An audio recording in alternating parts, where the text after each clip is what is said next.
While being slightly fast-paced, while being slightly fast-paced, the live intraday price for Nubaru Inc. BURU is currently $0.4027, reflecting a steep decline of -21.35% today as of 12:48 p.m. EDT, a massive capitulation from the previous day's close that rips right through any residual bullish sentiment. The immediate expectation, fueled by the stock's highly volatile but generally upward trend over the last month, which saw a phenomenal rally of over 240%, was a continuation of that momentum. Perhaps a slight technical pullback, but certainly not this kind of aggressive volume-driven sell-off. The reality, which is what we need to focus on, is that the market is reacting with visceral intensity to a confluence of deeply concerning corporate developments and not just profit-taking.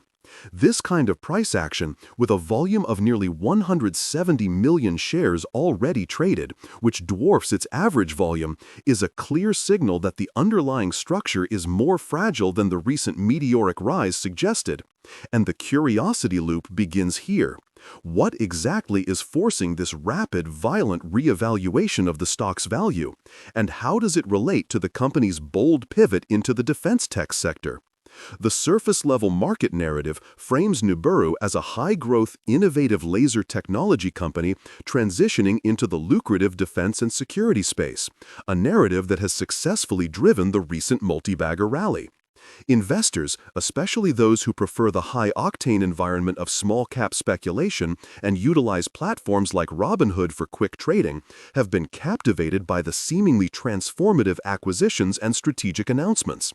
They see a small company historically focused on blue laser technology for industrial welding and 3D printing suddenly announcing a flurry of defense-related deals, like the pending acquisition of Italian software firm Orbit and its ongoing push into the defense ecosystem through its Nubaru Defense LLC subsidiary.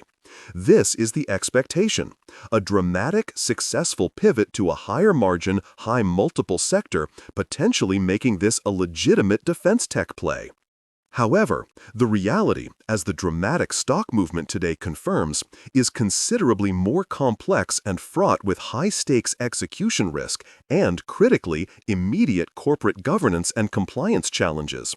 The sharp sell-off today is a direct and forceful reaction to the recent news of a warning letter from the NYSE American, which cited the company for non-compliance with disclosure rules.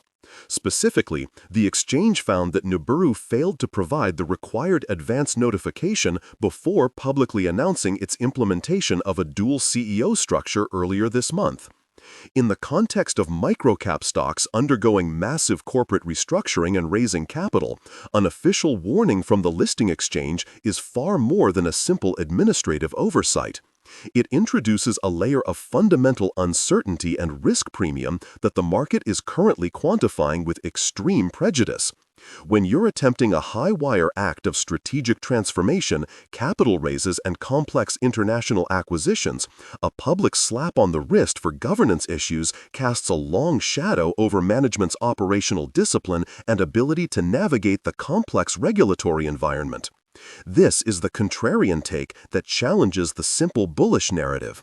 The pace of their transformation may be outrunning the corporate infrastructure required to support it, leading to compliance slip-ups that spook institutional money and force a rethink among self-investing retail traders who use services like Fidelity or even the more advanced analytical tools found on the Interactive Brokers platform.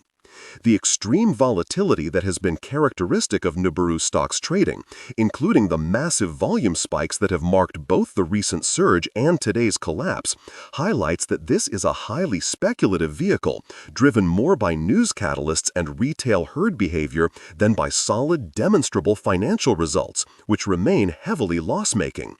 The recent momentum was a clear-cut example of the market aggressively pricing in the potential of the defense pivot, but today's price action shows the fragility of that conviction when the reality of corporate execution risk rears its head. The total volume traded today is already an overwhelming figure, suggesting a mass exodus from quick turnaround trades and a likely triggering of stop-loss orders across various individual brokerage accounts, further accelerating the downward slide. Expanding the analysis on recent stock movement, the sheer scale of the daily swing and volume is the main story. This is not a gradual drift, it's a structural break. The preceding run-up was built on a series of positive, forward-looking announcements.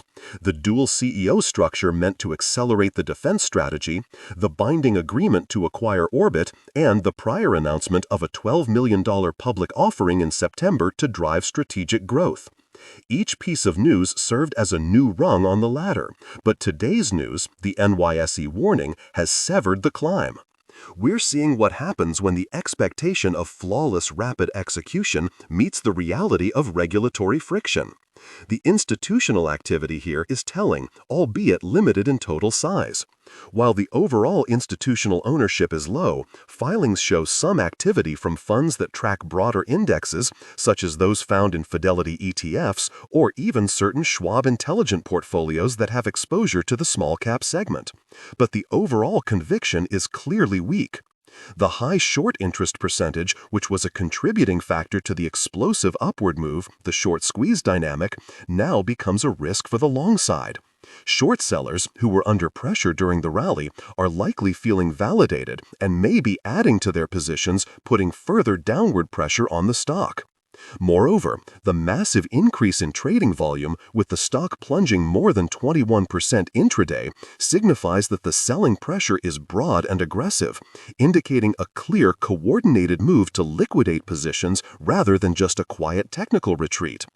The macroeconomic pressures, while not the direct cause of today's drop, exacerbate the pain.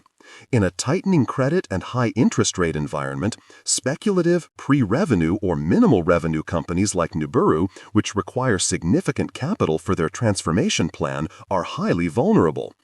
Every compliance issue, every perceived stumble, makes the next round of financing, which is almost certainly necessary given their negative cash flow and minimal revenue, more expensive and less certain. This is a point investors must grapple with, whether they are using sophisticated Fidelity wealth management services or simply trying to invest online through a mobile platform. The recent funding agreement with Supply at Me Capital and the filing of a $100 million SEC registration statement show a clear, urgent need for capital to finance the defense pivot and revitalize the Blue Laser division. But that capital is now harder to secure on favorable terms when the company is in the NYSE's crosshairs. To briefly touch upon the foundational business, Nibiru is fundamentally an innovator in high-power, high-brightness blue laser technology, with applications in metal processing and 3D printing. The core technology offers superior absorption characteristics for certain metals like copper and gold, which is highly beneficial for manufacturing processes in e-mobility, consumer electronics, and battery production. Historically, the company's performance has been challenged, marked by minimal revenue and significant net losses, as evidenced by its past performance metrics showing negative EBITDA and a weak financial health score. The initial promise of the blue laser technology has been overshadowed by the difficulty in scaling its commercialization in a highly competitive industrial market. This struggle is what necessitated the pivot. The strategic shift, spearheaded by the new dual CEO structure, is to leverage their laser expertise and a series of strategic acquisitions, such as the one involving Orbit SRL, to reposition the company as a key player in the high-growth defense and security space. The expectation is that the higher valuation multiples and longer-term contracts in the defense space will fundamentally re-rate the stock, moving it from a challenged industrial tech company to a future-facing defense contractor. The reality, however, is that this pivot is still mostly aspirational, resting on announcements and binding agreements rather than substantial revenue-generating contracts, meaning the stock remains deeply exposed to speculative swings and corporate governance concerns. The future outlook for Nibiru is now a stark dichotomy between a massive opportunity and an existential risk. On the one hand, the catalysts are clear: successful completion of the Orbit acquisition and the subsequent delivery of clear material defense contracts. If the company can demonstrate that its newly formed Nuburu Defense LLC is successfully executing on its strategic trajectory, especially in a market hungry for defense tech plays, a theme that has seen companies like Nvidia stocks soar due to AI and defense applications, the stock could easily reignite its parabolic climb. Investors, especially those who prefer an intelligent portfolio approach or actively seeking high-risk, high-reward opportunities on investing sites, must watch for tangible revenue guidance from the defense segment and clarity on the Orbit deal's financial impact. The opportunity is truly transformative, aiming for a multi-billion-dollar market. On the other hand, the risks are immediate and material. The NYSE warning is a serious threat. Continued non-compliance could lead to delisting, which would be catastrophic for shareholder value and liquidity, relegating it to the volatile and often opaque over-the-counter markets. Furthermore, the company's capital structure is fragile. Its ongoing ability to raise sufficient funds to close the acquisitions and finance its negative cash flow is